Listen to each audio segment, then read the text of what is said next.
우리가 지지난주일날 불의한 정직의 비유 3번을 했었죠.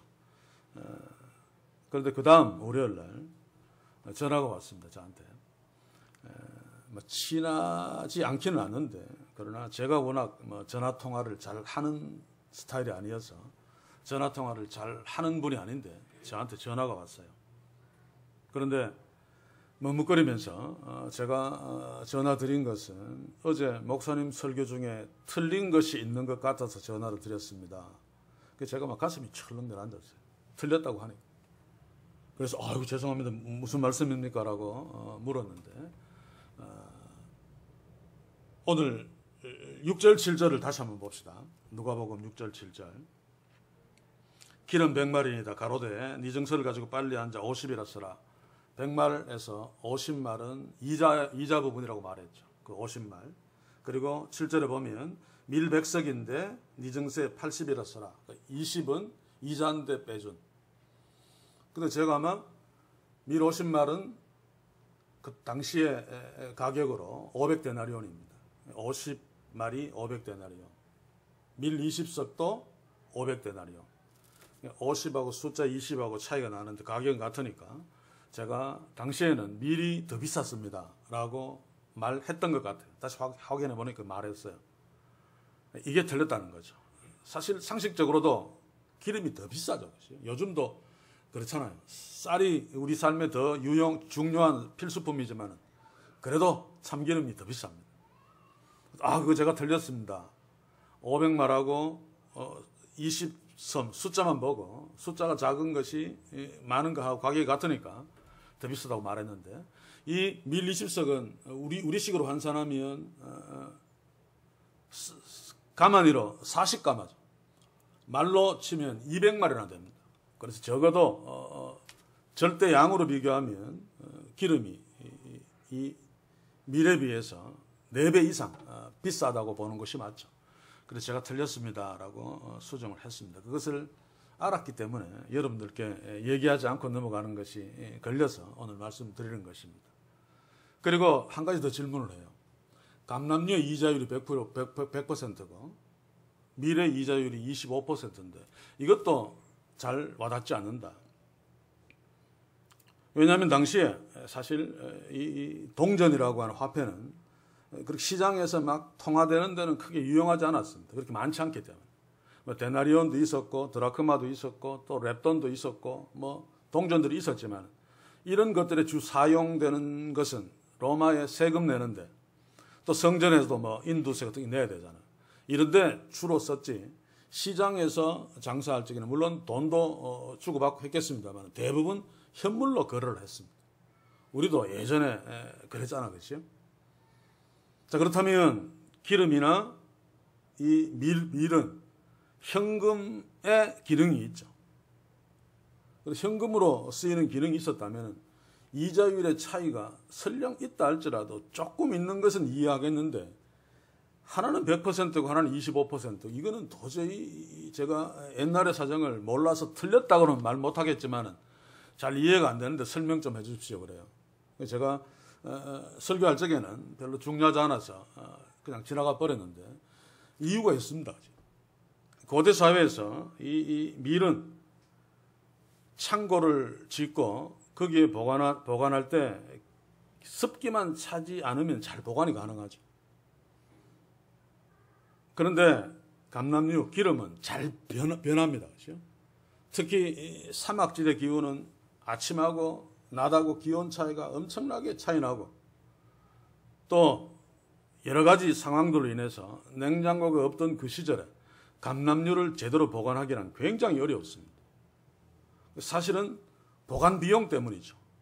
이 곡류는 보관 비용이 싼 반면에 감남류는 보관 비용이 너무 비싸서 이자율에 그 보관 비용을 집어넣었기 때문에 감남류는 100%의 이자율, 물론 정확하게는 80%의 변동률 20%, 그리고 곡식은 이자율 20%에 변동률 5%, 이렇게 한 4배 정도의 차이가 난 것은 보관 비용 때문입니다.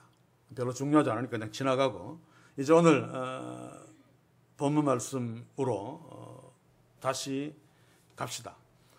자, 8절인데 8절 보기 전에 다시 한번 제가 말씀드립니다. 누차 말씀드렸던 것인데 5절에서 7절 사이에 이제 우리는 다 잘 압니다. 그죠? 이 불의한 청지기가 주인의 장부를 고치는 내용이 나오죠. 이 주인의 장부를 고치는 것이 사문서를 위조하는 불법 행위가 아니라는 사실을 분명히 알아야 되고, 오히려 주인이 불법을 행하면서도 율법적으로는 아무렇지 않게 표시 안 나도록 원금에다가 이자를 받으면 안 되는데, 율법이 받지 마라 그랬는데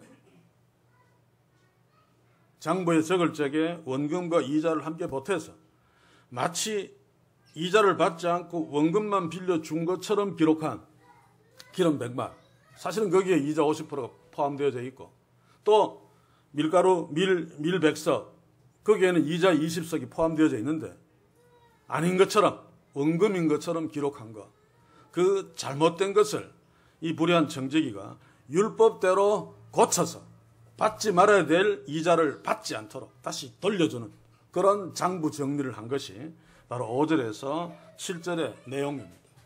그런데도 처음부터 지금까지 이 시대 교회들이 이 부분을 잘 알지 못해서 불의한 청지기가 비록 나쁜 짓을 했지만 그래도 자신의 미래를 준비한 지혜는 있었다. 그러므로 우리는 이 비유를 볼 적에 불의한 청지기가 나쁜 짓 한 것은 보지 말고, 중요한 게 아니니까 미래를 준비한 것, 이 사실을 보고 불의한 청지기에서 미래를 준비하는 지혜를 배워야 된다. 뭐 이런 식으로 말도 안 되는 억지 가르침을 해왔었습니다. 그런데 불의한 청지기는 나쁜 짓을 하지 않았고 오히려 나쁜 짓 한 것을 바로 잡았습니다. 그리고 이제 오늘 우리가 볼 이 세대의 아들들이 자기 시대에 있어서는 빛의 아들들보다 더 지혜로움이라, 이 말씀도 엉터리로 가르쳐 왔죠. 이것은 오역이라기보다는 오석, 해석을 잘못한 것입니다. 그리고 더 결정적인 것은 오늘 시간이 없어서 못 볼 것 같은데 9절, 그리하면 없어질 때에 저희가 영원한 처소로 너희를 영접하리라. 이것은 정말 오역 중에 오역인데, 이런 오역들 때문에 불의한 청지기의 비유가 예수님이 이 불의한 청지기 비유를 하고 난 뒤에 가르치기를 원했던 이 불의한 청지기의 비유는 제가 탕자의 비유의 속편이라고 그랬죠. 똑같이 바리새인과 서기관들을 책망하고 세리와 죄인들을 칭찬하는 내용입니다. 그리고 궁극적으로 재물의 노예가 되지 않도록, 두 주인을 결코 섬길 수 없는데 바리새인 서기관 너희들은 하나님을 섬기는 것처럼 보여도 재물을 섬기는 노예야, 그러지 마라 라고 하는 궁극적인 경고를 이 비유를 통해서 하고 계시는 것이죠. 자, 이런 것들을 염두에 두면서 오늘 8절 후반부를 함께 보아야 할 것입니다. 자, 먼저 한번 읽어봅시다. 8절. 주인이 이 옳지 않은 청지기가 이를 지혜 있게 하였으므로 칭찬하였다. 여기까지가 불의한 청지기 비유의 스토리의 끝입니다. 칭찬했다. 그리고 이제 이 세대의 아들들이 자기 시대에 있어서는 빛의 아들보다 더 지혜로움이라, 여기서부터 13절까지는 예수님이 이 비유를 놓고 설명하고 교훈하는 것입니다. 더 세밀하게 얘기하면 이 세대의 아들들이부터 9절 영원한 처소로 너희를 영접하리라 라고 하는 것은 비유 스토리를 가지고 직접적으로 뭔가를 제자들에게 명령하는 것이고, 그 다음에 10절부터 13절까지는 비유를 말씀하신 진짜 이유, 두 주인을 섬길 수 없다. 그러니 너희들 재물 섬기지 말고 하나님 섬겨야 돼. 하나님만이 주인이 돼야 돼. 라고 하는 가르침입니다. 이 부분은 다음 시간에 상세히 하기로 하겠습니다. 자, 문제가 뭔가 하면 제가 서론을 할 적에도 이 8절을 좀 번역도 조금 잘못했다 그랬죠. 이 세대의 아들은 이 세상의 아들입니다. 그러나 의미상으로는 크게 다르지 않은데 세심하게 따져보면 다릅니다, 사실. 이 세대, this generation이 아니고 이 세상, this world입니다, world. 이 세상의 아들. 그리고 그 다음에 뭡니까? 내가 본문을 놓쳐버렸는데. 이 세상의 아들들이 자기 시대, 한글에는 한글 개역에는 3인칭을 자기들, 저희들 이렇게 번역했죠. 그래서 그것은 그들의 시대인데 여기에는 시대가 아니고 피어리드가 아니고 제너레이션입니다. 그들의 세대. 그러니까 예수님 당시에 살고 있는 그 세대 인간들, 그 세대의 인간들에 있어서는 빛의 아들들보다 더 지혜로움이다 라고 예수님이 말씀하셨는데, 보통 저도 그렇게 배웠고 여러분들도 아마 그렇게 알고 있을 것입니다. 여기에서 예수님이 빛의 아들들이라고 말한 것, 이 빛의 아들들은 하나님의 상속자, 하나님 나라의 상속자로서 하나님의 아들들을 말하고, 이 세상의 아들들, 우리 성경대로 한다면 이 세대의 아들들은 하나님 나라 밖에 있는, 그래서 하나님 나라의 상속자가 아닌, 우리로 친다면 불신자에 해당되어진다 라고 설명합니다. 자, 그래서 예수님 당시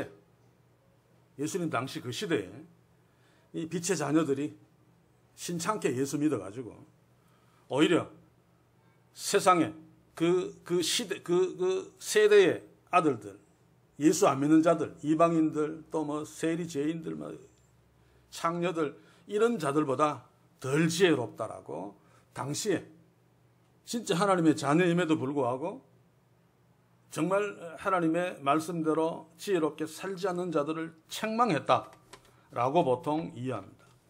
그러나 이것은 대단히 심각한 문제를 발생시킵니다. 무슨 말인가 하면, 예수님의 말씀을 다시 설명하면 적어도 예수님 당시에 살고 있었던 하나님 나라의 상속자들, 다시 말해서 진짜 하나님의 아들들, 진짜 빛의 아들들이 그 시대에 하나님을 믿지 않는 세상의 아들들보다 더 어리석었다라고 하는 말이죠. 이거 말이 안 됩니다. 아무리 예수 좀 잘못 믿고 해도 진짜 하나님의 아들, 진짜 빛의 아들, 진짜 하나님 나라의 상속자라면은 세상 사람들이 아무리 똑똑하고 지혜롭고 잔머리 좋아도 세상 사람들보다 지혜로울 수밖에 없습니다.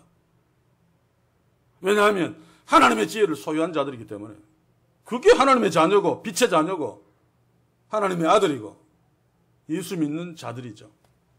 그래서 8절 후반부에 예수님이 하신 말씀이 우리가 지금 해석하고 이해하는 의미대로 말씀하셨다면, 예수님은 당시에 진짜 하나님의 아들들을 무시함과 동시에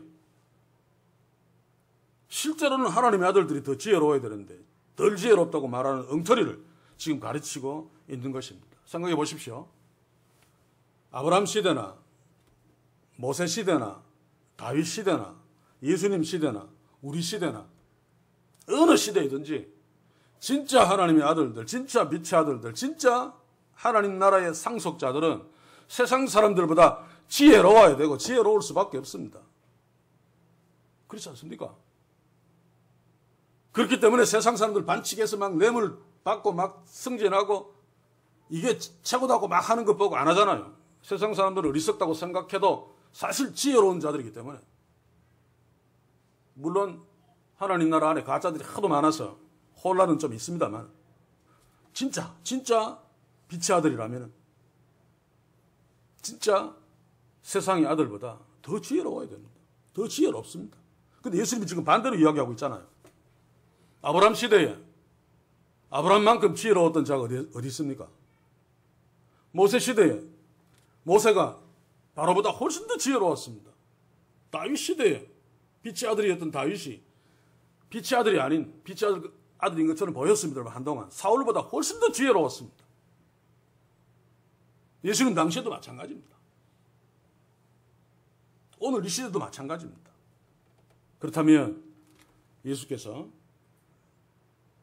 세상의 아들들이 그 세대에는 빛의 아들들보다 더 지혜롭다라고 하는 말의 의미가 다른 이야기죠. 문자대로 고지고대로 이해하면 안 되죠. 그냥 쫓아가면 그 빛의 아들은 진짜 하나님의 아들, 하나님의 자녀를 얘기하는 것이 아니라는 것을 우리가 전 문맥을 통해서 보면 알 수 있습니다. 왜냐하면 진짜 빛의 아들이면 세상 아들보다 더 지혜로워야 되니까. 그런데 예수님이 아니라고 이야기하고 있잖아요.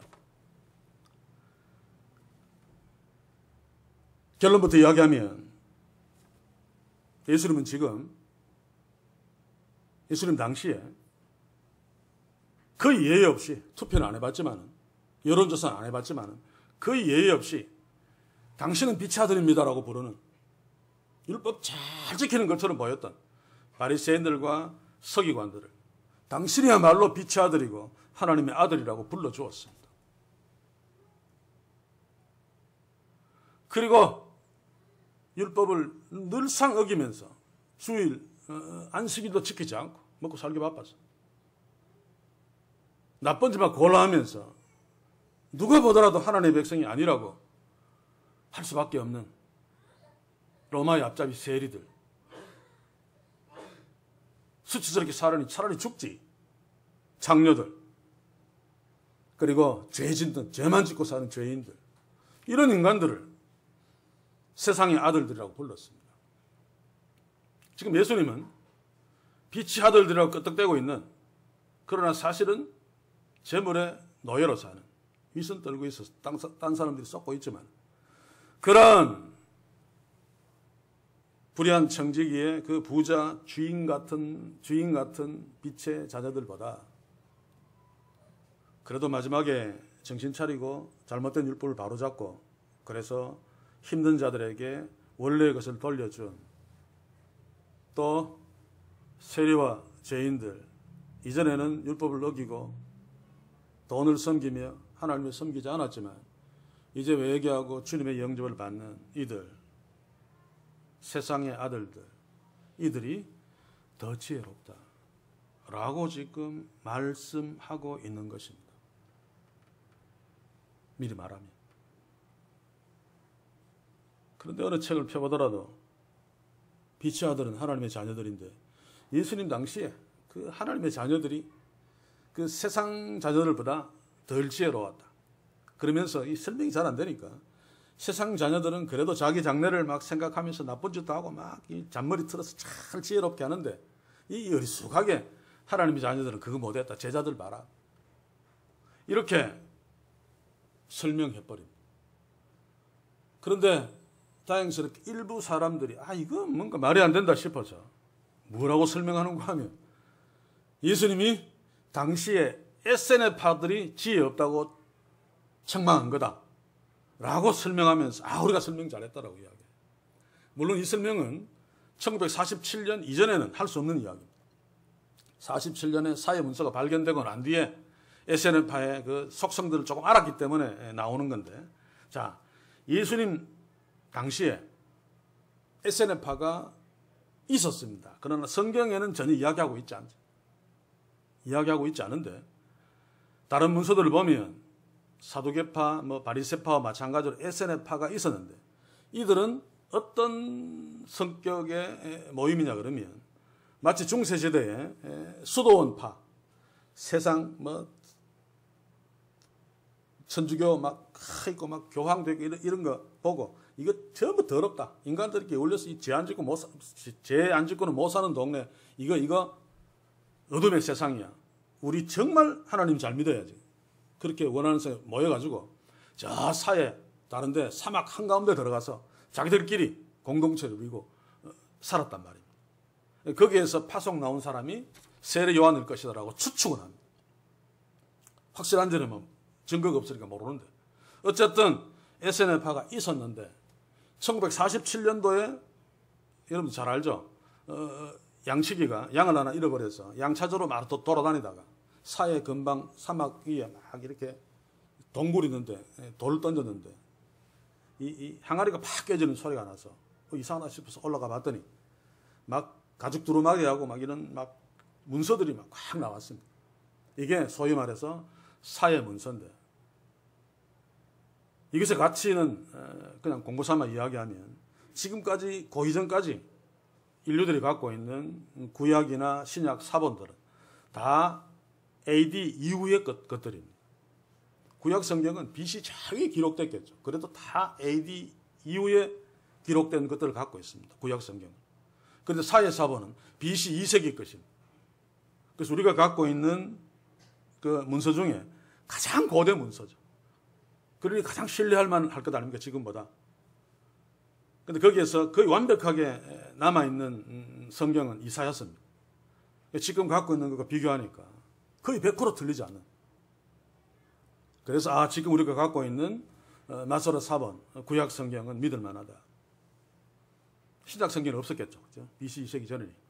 그런데 거기는 다른 문서들도 많았습니다. 외경도 있었고 또 자기들 공동체의 어떤 규칙들, 규율들, 그리고 어떤 사람들이 설교한 것들도 막 기록되어져 있었고. 근데 그것들을 보니까 이들은 자기들을 빛의 아들, 오늘 이 시대에 우리만 하나님의 아들, 빛의 아들들이다 라고 자기들을 빛의 아들로 호칭하고, 저 밖에 있는 자들은 어둠의 자식들이다. 예루살렘 성전에서 뭐 제사 지내고 이런 인간들도 다 어둠의 자식들이더라고 그렇게 몰아붙였어요. 그것을 근거로 지금 예수님이 SNF파들, 너희들은 스스로 빛의 아들들이라고 하는데, 아니야, 너희들이 지금 여기에 살고 있는 이 사람들보다 더 지혜롭지 못해 라고 책망했다는 것입니다.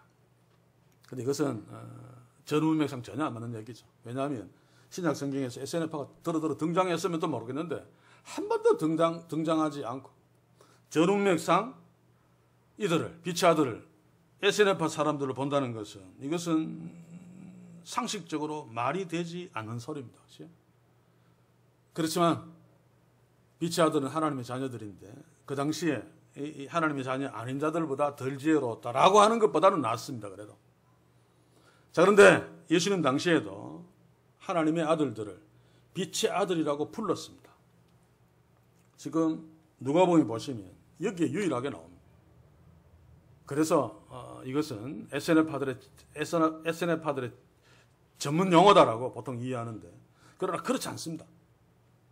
복음서에서 복음서 기자들이 빛의 아들이라는 용어를 쓸 이유가 별로 없었기 때문에 누가복음에서 여기 한번 나오지만 요한복음에 가서 보셔도 또 한번 나오죠.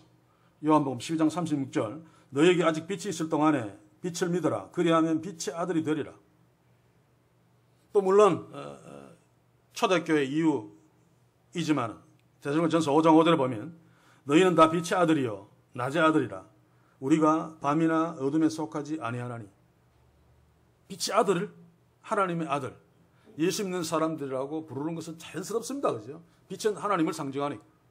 그런데 실제로 예수님 당시에 하고 같은 시대에 유대 문헌들을 보시면 유대인들은, 경건한 유대인들을 빛의 자녀라고 부른 그런 기록들이 있습니다. 그래서 빛의 자녀는 SNF파만들의 전용 용어가 아닙니다. 단지 바리새인과 서기관들을 호칭하는 용어였는데 그것도 좋은 의미였죠. 유대인들은 이 사람이야말로 저렇게 율법을 잘 지키고 목숨을 걸고 날마다 금식하고 하는데 정말 빛의 아들들 맞아 라고 했죠. 빛의 아들은 하나님의 아들이 맞는데, 문제는 뭔가 하면 예수님이 빛의 아들이라고 한 것은 진짜 빛의 아들을 빛의 아들이라고 한 것이 아니라 비꼬는 투로 냉소적으로 말했다는 것입니다. 제가 잃어버린 양의 비유를 말씀할 적에 한번 했었죠. 누가복음 15장 7절 한번 가봅시다. 내가 너희에게 이르노니 이와 같이 죄인 하나가 회개하면 하늘에서는 회개할 것이 없는 의인 99을 인하여 기뻐하는 것보다 더하리라. 보통은 의인 99보다 죄인 하나 회개하는 것을 하나님이 더 기뻐한다 라고 하면 하나님이 죄인 하나 회개하는 것을 얼마나 기뻐하는지 과장법을 써서 표현한 거다라고 보통 설명하는데 그렇지 않습니다. 아무리 과장법이라도 이렇게 과장법을 쓰면 진짜 의인 99은 기분 나쁜 거죠. 이 의인 99도 진짜라면 그 이전에는 죄인이었다가 회개하고 돌아와서 하나님이 정말로 기뻐했던 회개한 죄인 한 사람이었습니다. 그런데 진짜 의인 99명과 죄인 1명과 비교해서 이게 더 낫다라고 하면서 이 진짜 의인 99을 무시해버리면 그것은 하나님의 공의상 맞지 않습니다. 아무리 과장법이라 할지라도. 그래서 제가 그런 얘기를 했죠. 이것은 진짜 의인을 말하는 것이 아니고 예수님 당시에 일반 유대인들이 워낙 율법을 잘 지키니까 전부 쇼고 연기했지만, 야, 저 사람들은 회개할 것이 전혀 없는 의인들이야. 실제로 그렇지 않겠습니까? 율법 꼬박꼬박 다 지키고 또 다 지켰다고 이야기하고 사람들 보는 앞에서 기도하고 울고 금식하고, 저런 사람들이 어떻게 죄를 짓겠습니까? 과거에 저도 어릴 적에 우리 교회 목사님 죄 안 짓는 분이신 줄 알았어요. 전도사님, 여전도사님도 그런 줄 알았고. 고대사의 유대인들은 얼마나 순진했겠습니까? 그 고도의 어떤 연기로 쇼하고 있는 그런 자들 꼬박꼬박 그것만 보고 다 쏘으니까, 당신들은 회개할 것이 없는 의인입니다. 당신들은 빛의 아들, 하나님의 아들이 틀림없습니다. 이렇게 불러주었단 말입니다. 그래서 예수님이 너희들 회개할 것이 없다고 말해주고 너희 스스로도 그렇게 인정하고 있는 너희 바리새인들, 서기관들 99명 와봤자 하나님은 세리죄인들 회개하고 하나님에 나온 이 한 사람을 더 기뻐해. 완전히 무시하는 거죠. 오늘 이 8절 후반부에서도 마찬가지입니다. 스토리 안에서는 직접적으로 누굽니까? 부자 주인. 겉으로는 빛의 아들입니다. 율법을 안 어겼으니까. 백말 이자 하나도 안 받고 그냥 빌려줬으니까. 기름. 밀, 백석 이자 하나도 안 받고 그냥 빌려줬으니까. 장부에 그렇게 딱 적었으니까. 실제로는 이자 50만 보탰고 이자 20씩 보탰고 위선 떤 거죠. 그런데도 겉으로는 안 그러니까 이자도 아마 사람들에게 빛의 아들입니다 라고 하는 소리를 들었을 것입니다. 그리고 이자는 다른 사람도 마찬가지였겠습니다만 불의한 청지기, 자기 돈 막 빙땅 쳐먹고 한 불의한 청지기, 너는 세상의 아들이야 라고 분명히 경멸했을 것입니다. 그런데 이 세상의 아들로 경멸당한 이 불의한 청지기는 지금 어떻습니까? 그 이전에는 빙땅 해먹고 막 주인의 그 종로로 타면서 장부 교묘하게 쓰는데 일꾼 노릇하고 했지만 지금은 그 잘못된 것을 다 바로잡아버린 그런 청지기입니다. 그래서 예수님은 빛의 아들 이들보다 이 불의한 청지기, 이 세상의 아들들이 훨씬 더 지혜롭다. 맞는 말이죠. 모든 사람들이 회개할 것이 없는 의인이라고 칭찬하는, 모든 사람들이 당신이야말로 빛의 아들입니다고 칭찬하는 바리새인들, 서기관들, 그 당시에 가장 존경받았던 그런 인간들보다 예수님은 죄리와 세인으로 살다가 예수 그리스도를 만나 그분 앞에 나와 무릎 꿇고 회개하고 그분의 영접을 받는 이 세상의 아들들이 훨씬 더 지혜롭다. 당연하죠. 하나님 나라 상속자가 되었으니까. 지금 이 이야기를 하고 있는 것입니다. 그런데 이 예수님의 말씀은 사실은 굉장히 무서운 이야기입니다. 왜냐하면 오늘 이 시대에 우리에게도 너무너무 무섭게 적용되어지는 것이기 때문에. 문제가 뭡니까? 예수님이 이렇게 얘기해서도 다음 시간에 보겠지만 14절 보면 바리새인들은 돈을 좋아하는 자라 이 모든 것을 듣고 비웃거늘 헛소리 하지 마라 라고 비웃었습니다. 이유가 뭔가 하면 자기들은 스스로 자기들은 그렇지 않은 자라고 믿고 있었기 때문에.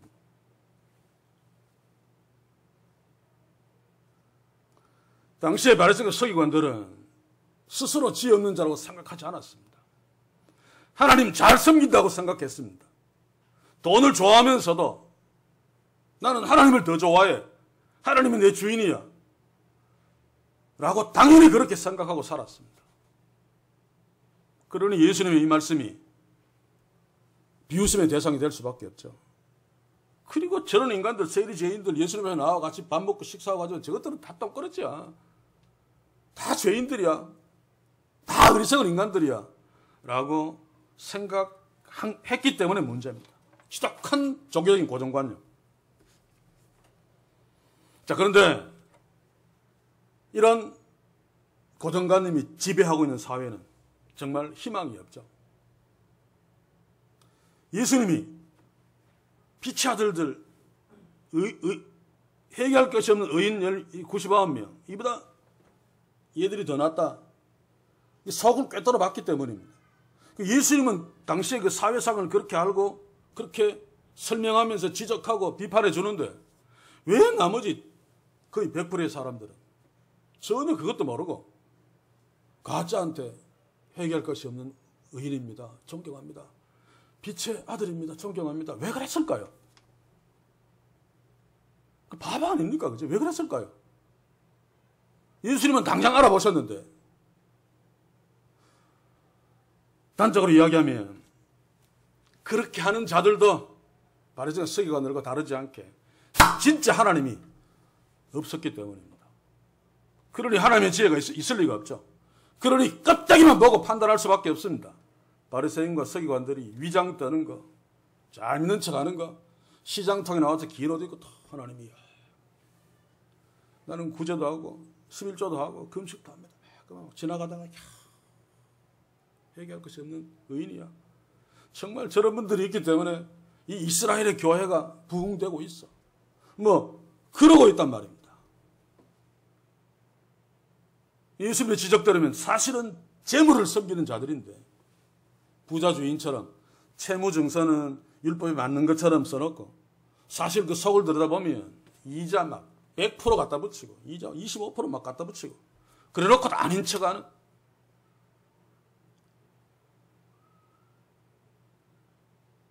사랑하는 성도 여러분, 바리새인과 서기관들도 또 그를 빛의 아들이라고 칭송해 주는 자들도 다 진짜 빛의 아들들이 아니었기 때문에 그런 노름들을 하고 있는 것입니다.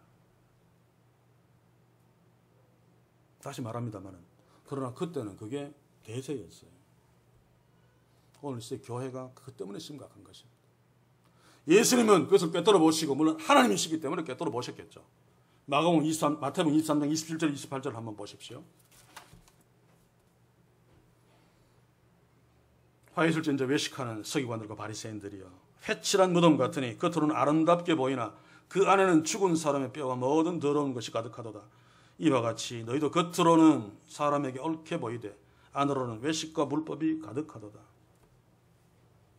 그런데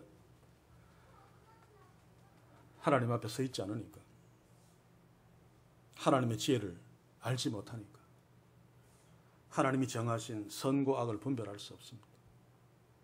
그러니 껍데기만 보고 판단할 수밖에 없습니다.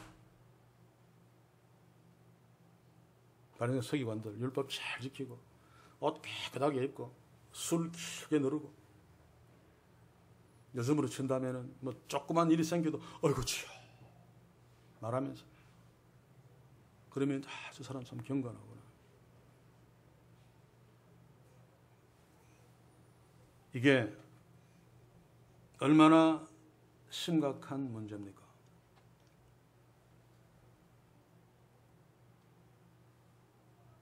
오늘 우리가 살고 있는 이 시대를 한번 돌아보고 우리 자신들을 한번 여기에 적용시켜 봅시다. 저는 오늘 8절까지의 말씀 가지고 불의한 청지기의 비유로 오늘 이 시대에 그냥 일반적인 상식적으로 생각하고 돌아가고 있는 이 시대의 교회들을 정말 고발하기를 원합니다. 그리고 정말 우리는 하나님 앞에서 신실하게 서서 하나님의 지혜로 선악을 분별하며 이 시대의 가짜들에게 속지 않고 진짜 주님을 따라가며 진짜 주의 십자가에 증인 노릇을 하는 그런 축복이 있기를 소원합니다. 다시 말합니다만 저는 계속 경험해 왔습니다. 다른 어떤 좀 미안합니다. 목회자들 또 장로님들, 권사님들, 성도들 만나서 대화할 시간들이 있죠. 특히 성경에 대해서, 하나님에 대해서, 교회에 대해서 하나같이 선악을 분별하지 못하는 그렇지 않은 사람도 들어 있습니다만 대체로 그랬습니다. 교회에서 뻔하게 죽은 메시지, 뻔하게 하는 소리들만 그냥 하고 있는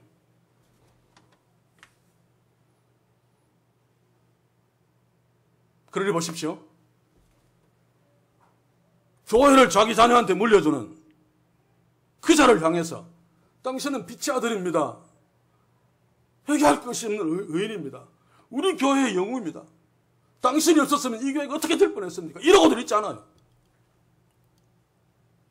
예수님은 아니라고 이야기하는데. 그리고 언젠가 문제가 됐었습니다만 교인들 훈련시킨다고 교인들 똥 처먹이고 수련회 가서 그 젊은 목사가 고기 구워서 그 풀밭에 휙휙 던지면 본 사람들이 흘묻은 고기 서로 주워 먹겠다고 막 쫓아와서 막 서로 다투고 싸우고.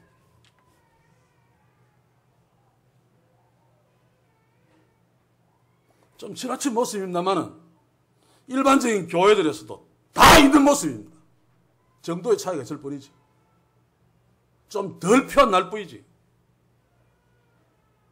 이게 무엇을 말하는가 하면 극단적으로 진짜 빛의 아들들이 아니기 때문입니다. 하나님은 계속 찾아왔지만은 진짜 하나님을 찾고 있지 않기 때문에, 진짜 하나님 앞에 서 있지 않기 때문에 선악을 분별하지 못함으로 위선자들이 연기하는 그 연기 앞에 속아서 그들이 던져드는 똥이나 처먹고 그들의 사랑을 받으려고, 그들이 던져주는 흙 묻은 고기나 처먹고 그들의 인정을 받으려고 하는, 이제 우리와 우리 교회를 대놓고 물어봅시다. 우리는 진짜 주님의 교회, 진짜 하나님의 아들들, 진짜 빛의 아들들이라면 세상의 아들들보다 더 지혜로워야 됩니다. 그렇죠?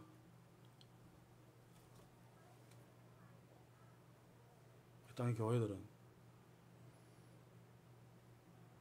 돈 밝히고 이런 데는 더 지혜로워서 세상 사람들에게 개독교서를 듣습니다만 그것은 지혜가 아닙니다.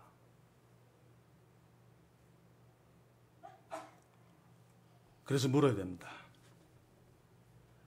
다음 시간까지 결론을 내리겠습니다만 그냥 단도직입적으로 현재 나는 진짜 빛의 아들인가? 나는 진짜 하나님을 믿고 있는가? 내가 부르고 있는 예수 그리스도는 2000년 전에 갈보리 언덕에서 나를 위해 피 흘리고 십자가에 죽으신 그 예수가 맞는가? 진짜 나는 그 예수 그리스도 그 구원자를 믿고 있는가? 나는 진짜 하나님의 지혜를 소유하고 세상에서 선과 악을 분별하며 살고 있는가?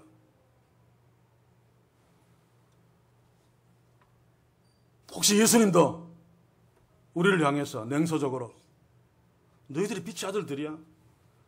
세상의 아들들보다 어리석어 라고 말하는 대상이 될 수밖에 없는 그런 삶의 모습들은 없는가?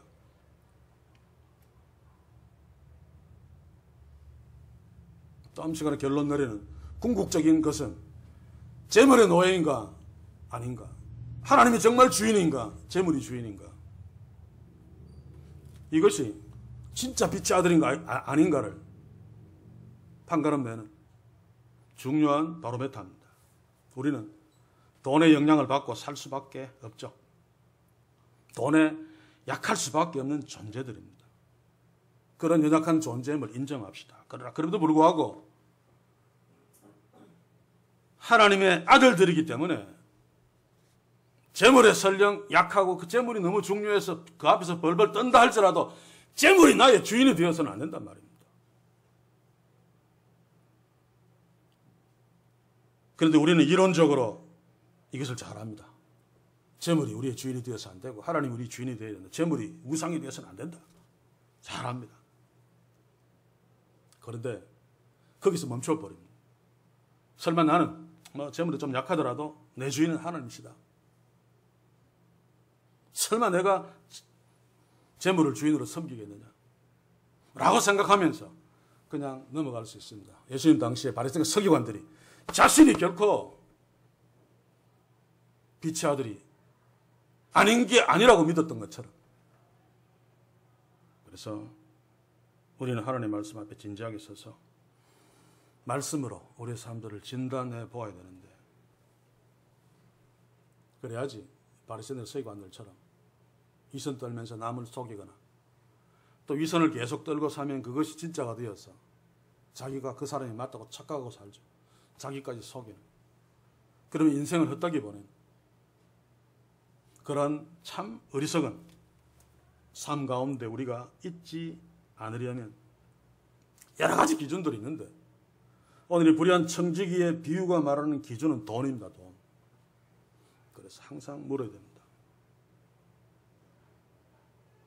돈이 나한테 어느 정도 영향을 주고 있는가?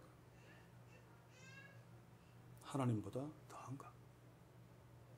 그래서 그 문제를 놓고 기도해야 됩니다. 연약하니까.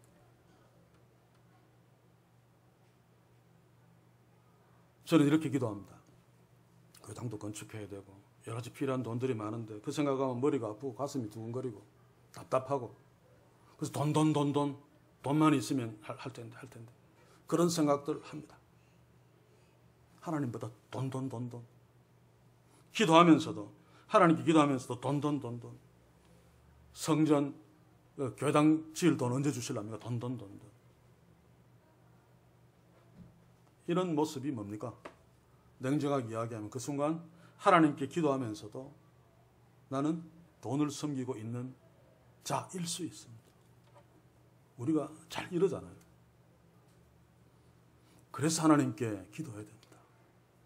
주여, 내가 돈을 섬기지 않도록 믿음을 더 좋게 해주십시오. 라든지 매일의 말씀 묵상 큐티 본문 가지고 자기 자신을 놓고 돈에 휘둘리지 않도록, 날마다는 아닐지라도 그런 말씀이 도전할 때마다 기도해야 됩니다. 그러니까 저는 그렇게 기도합니다. 하나님, 제가 돈에 빌빌대지 않고 돈의 노예가 되지 않도록 하나님이 알아서 돈 많이 주십시오. 좀 야만이 까진 기도입니까? 그렇지 않습니까? 하나님이 돈을 많이 줘버리면 돈에 신경 안 써도 되잖아요.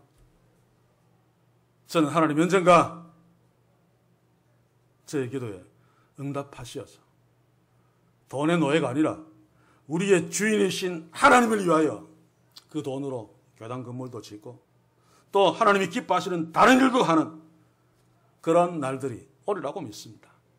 문제는 그 과정 동안 돈에 휘둘리고 돈을 섬기는, 돈의 노예로 살지 않는, 돈이 필요하기 때문에 하나님을 놓쳐버리는, 때로는 그래서 비겁하게 살지 않는, 야비하게 살지 않는 그런 삶의 내용을 주님이 지금 우리에게 원하고 계십니다. 더 적극적으로는 불의한 정직처럼 살아야 되는데, 불의한 재물로 친구를 사고 해야 되는데, 이 말도 의미가 좀 설명을 해야 되기 때문에 다음 시간으로 미루고, 어쨌든 오늘은 이것으로 결론을 내립니다. 우리는 진짜 하나님의 자녀인 것을 믿습니다. 진짜 빛의 아들인 것을 믿습니다. 우리가 믿는 하나님은 진짜 하나님이신 것을 믿습니다. 우리가 구원자로 고백하는 예수 그리스도는 진짜 그 옛날 갈보리 언덕에서 나를 살리기 위해서 십자가에 피 흘려 죽으신 그 주님인 것을 믿습니다. 그렇다면 우리는 진짜이기 때문에 진짜답게 그 하나님을 나의 주인이라, 그 하나님의 통치를 받으며 그 예수님을 나의 구원자로 주목하며 섬기며 감사하며 그분이 원하시는 삶을 살려고 최소한 애는 써야 되죠. 그러려면 다시 말씀 앞에 서야 됩니다. 하나님의 말씀이 아니고는 아무도 진짜 하나님의 아들이라 할지라도 진짜 하나님의 아들답게 살 수 있는 진짜 하나님의 아들들은 아무도 없습니다. 사랑하는 성도 여러분, 우리 날마다 주의 말씀 앞에 서서 매일의 말씀 묵상으로 그 말씀을 통한 살아계신 하나님이 나를 오늘 하루 어떻게 인도할 것인가를 기대하면서 그 하나님 앞에서 그 하나님의 진짜 자녀로 살아가는, 더러 실패가 있다 할지라도 그 하나님이 용서하시면서 다시 이렇게 세워주신 진짜 하나님의 자녀, 진짜 우리의 하나님 아버지, 바로 이런 관계가 성립되는 축복이 우리 교회와 우리 모두에게 주님 오시는 그날까지 진짜로 풍성하기를 주의 이름으로 간절히 소원합니다. 기도합시다. 주여, 오늘 예수께서 잘났다고 하나님이 축복하셨다고, 그래서 의롭다고 스스로 믿는 그 율법을 교묘하게 어긴 부자 주인에게, 또 바리새인과 서기관들에게 너희들이 빛의 아들들이냐, 너희들이 경멸한 세상의 아들들, 세리와 창기로 살았으나 주께 돌아봐 주님 앞에 겸손히 선 그들보다 더 어리석다는 폭탄 같은 선을 하신 그 말씀, 주여, 우리가 바리새인과 서기관들이 아니므로 이 말씀이 우리에게 해당되지 않게 하시고, 우리가 세리와 죄인같이 하나님 앞에 무릎 꿇은 자이므로 이 말씀이 우리에게 그대로 적용되게 하옵소서. 그러므로 우리로 인해 주께서 영광 받으시며 우리를 인해 이 땅의 교회들을 회복시키시옵소서. 주여, 우리가 연약합니다. 또래도 약합니다. 건강 문제만 놓고도 벌벌 떨고 있습니다. 주여, 우리에게 필요한 물질들을 풍성히 공급하시고 우리에게 필요한 영육간의 강건함을 주셔서 이런 것들로 흔들리지 않도록 주여 축복해 주시옵소서. 예수님의 이름으로 기도하옵나이다. 아멘.